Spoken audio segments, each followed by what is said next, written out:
Arranged marriages are about money and moving up. Chapter 1. An Arranged Marriage Guide or Marrying Up for Status. Arranged Marriages Info. First comes marriage, then comes love.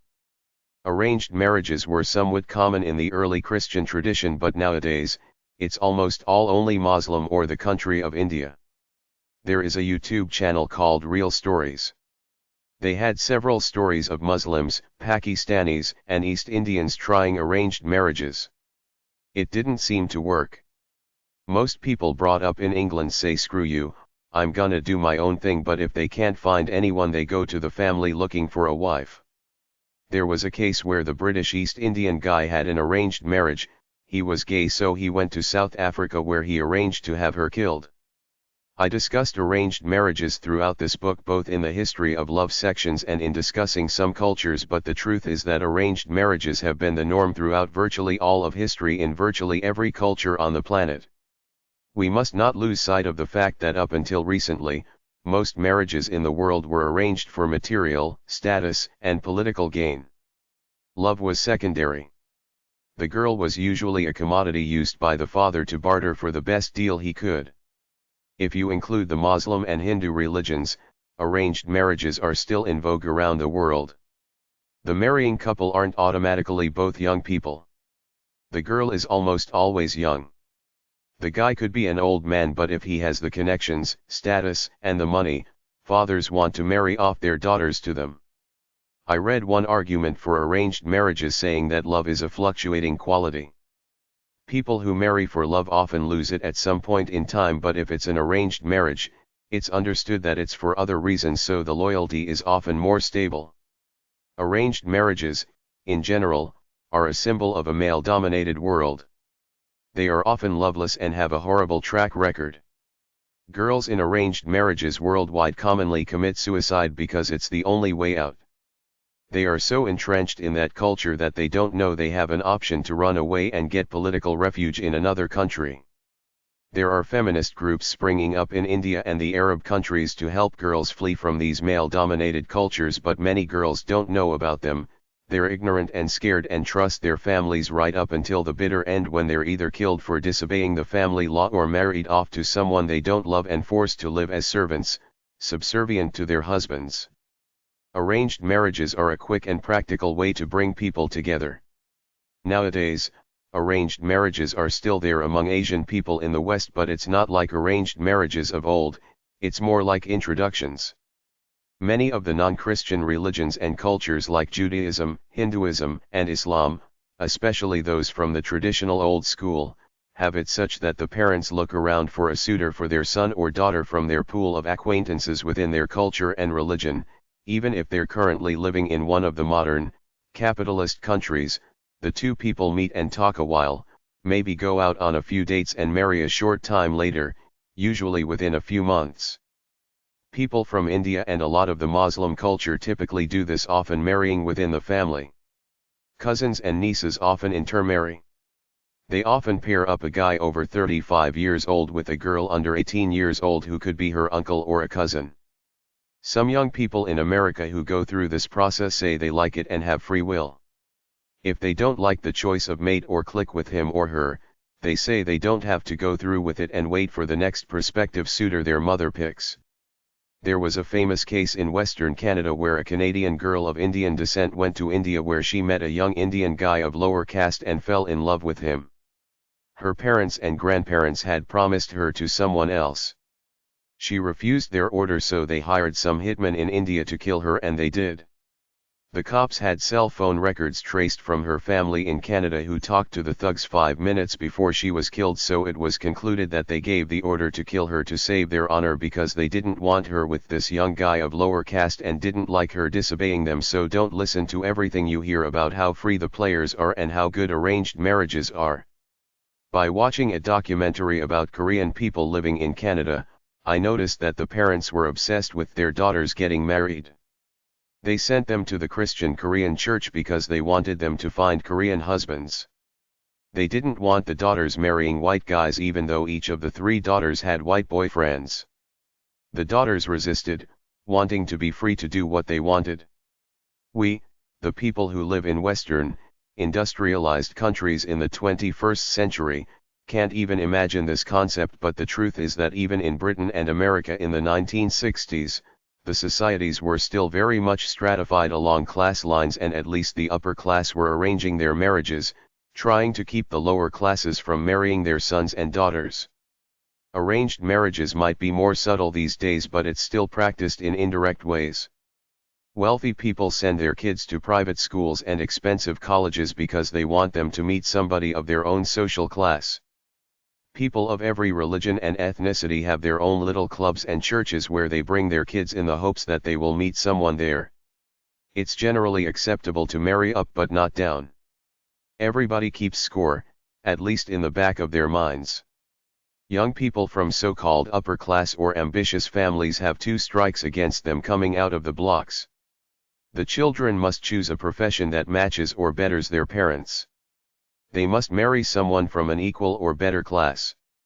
I knew a guy whose father was a big-shot judge who had all these plans for him, but he ended up working construction, smoking dope, and hanging out with low-class girls in bars.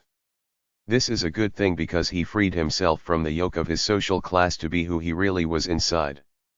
The truth is that we often sabotage ourselves by arranging our own marriages based on class, religion, ethnicity, etc. rather than marrying for true love.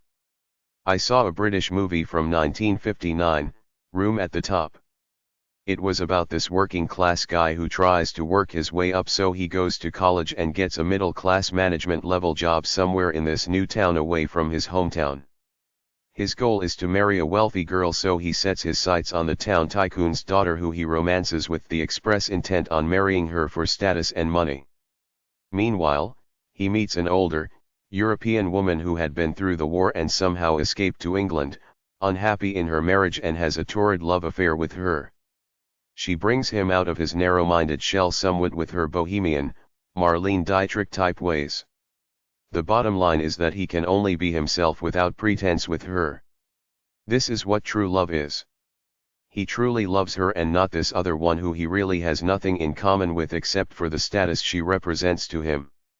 After a few twists, he finally gets what he thought he wanted, to marry this girl, only to shed a tear in the car right after the marriage, the new wife mistakenly thinking he's doing it because he is so sentimental while he's crying because he realizes what a fool he was, abandoning true love in favor of this form of arranged marriage based on class. There are countless other stories I always hear about marrying a so-called sensible choice, somebody with a professional job from a good family, as opposed to the friendly waitress at the local bar raised by a single parent on the wrong side of the tracks. I'll bet right now there are millions of people on this planet who married for social class, status, money, religion, ethnicity, etc. It goes back to a story I told earlier. A guy I knew was in love with this simple, happy-go-lucky girl who happened to work as a stripper, but everyone told him to marry the proper schoolteacher, and every time he got drunk after that, he felt sorry for himself. It reminds me of some other old movie I saw with Gregory Peck as some wealthy southern rancher son who falls in love with the Latina housemaid Pearl, Jennifer Jones, but the old man has arranged for him to marry some other wealthy rancher's daughter. In the end, she shoots him, but he still loves her and they die in each other's arms. I reiterate, most of us do not understand how class stratified and religiously stratified our societies were until the late 1960s. Catholics rarely married Protestants, much less Hindus marrying Catholics or a Japanese guy marrying a Portuguese girl. Arranged marriages are wrong. They have these patriarchal airs to them left over from the days when what the old man said ruled. Then when the sons marry, they take over where the old man left off and think they own their wives. Marry for love or don't marry at all. If you're in a family who wants you to enter an arranged marriage, run away if you must, as some Muslim girls must do to avoid getting killed for so-called honor by their fathers. On the west coast of Canada, some Sikh guy ordered his niece's murder, who was a Canadian citizen who fell in love some guy in India from a lower caste. They made a movie about it. Women's shelters don't just help women with domestic violence problems. They can help you with this too. Just tell them your father made threats against you. For a documentary about arranged marriages from 2002, Try a Wedding in Ramallah by Shireen Salama, Australia Film Corporation. There is another one around called Runaway Grooms about these girls from India who marry Indo-Canadian men who try to use them for the dowry money the bride's family is supposed to pay the guy to take care of the girl for the rest of her life. InnerTraditions.com, 10speed.com, book A Marriage Made in Heaven, How to Find and Keep a Spiritually Satisfying Relationship, Vatsalya and Ehud Sperling, about an American guy who advertises in an India newspaper for an arranged marriage. Arranged marriage websites. And They Lived Happily Ever After.com. anti-polygamy.org/issues/arranged-marriages. bellaonline.com/article/art33961.asp. habad.org/library/article_cdo/8/69429/jewish/arranged-marriages.htm. en.wikipedia.org/wiki/arranged-marriage. en.wikipedia.org/wiki/arranged-marriages_in_India. engineeringlove.com/arranged-marriages.htm. equalitytoday.org/edition3/marriage.html. iloveindia.com/features/arranged-marriages.html. internationalwoman.net/arrangedmarriages.htm. marriage-matters.info/arranged-marriage.html. medieval-weddings.net/marriage_laws.htm. Arranged marriage services. asianmarriage.net. asianmarriagebureau.co.uk, specialising in providing contacts for arranged marriages. bangladeshmarriage.co.uk. indiafamily.net. pardesiservices.com/tradition/arrangedmarriage.asp, India. tamilmatrimony.com. Arranged marriages in the United States/teen brides. There are a few websites around where a parent allegedly puts up a profile of his or daughter offering her for marriage for the posted fee. I don't know how honest or fraudulent they are. It sounds like a scam to me. You pay the old man 50 grand, she marries you then splits after a week. There was a website called marryourdaughter.com. It's dead, but there are plenty of sugar daddy and seeking arrangement websites.